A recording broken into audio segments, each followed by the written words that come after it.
Hello, good morning সবাইকে।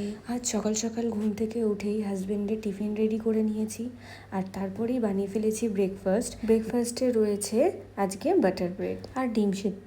Husband অফিসে বেরোবে, তাড়াতাড়ি করছে আর আমিও এদিকে ঘরগুলো পরিষ্কার করে নিচ্ছি, কারণ আমারও ঘর পরিষ্কার করে ছেলেকে খাওয়ানো রয়েছে, রান্না রয়েছে, যত তাড়াতাড়ি আর কি কাজ শেষ করা যায়। আর এদিকে বাইরে পড়ছে বৃষ্টি। এই বৃষ্টির জন্য কোনো কাজই ঠিকমতো করা যাচ্ছে না।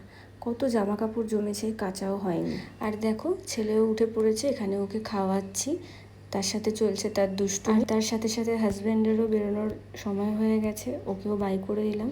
আর তারপরে আমি খেয়ে নিলাম আমার ডিম সেদ্ধটা। তারপরে ছেলেকে ব্যস্ত করে আমি এখানে সোজা চলে এসেছি রান্নাঘরে। আজ রান্না করছি পাঁচমিশালি সবজি দিয়ে মাছের মাথা দিয়ে চচ্চড়ি আর সবজি দিয়ে মাছের ঝোল রান্না করব।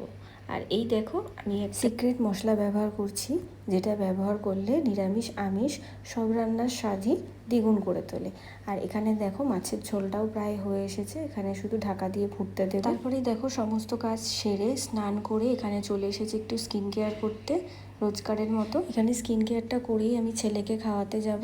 এখানে রোজকারের মতো আমি টোনার আর ময়শ্চারাইজারটা ব্যবহার করেছি। আর এদিকে উঠেছে রোদ, ভাবছি একটুখানি ছাদে জামা কাপড়গুলো দিয়ে আসবো। তো এরপরেই চলে গেছিলাম ছাদে। ছাদ থেকে এসে জামা কাপড় নিয়ে এখানে আমি পাপাকে খাওয়াতে বসে গেছি। পাপাকে খাইয়ে আমিও খেয়ে নিয়েছিলাম ঝটপট করে। আমি খেয়ে সমস্ত কাজ ছেড়ে রান্নাঘর গুছিয়ে বাসন মেজে একটু ফল খেয়ে নিয়েছিলাম।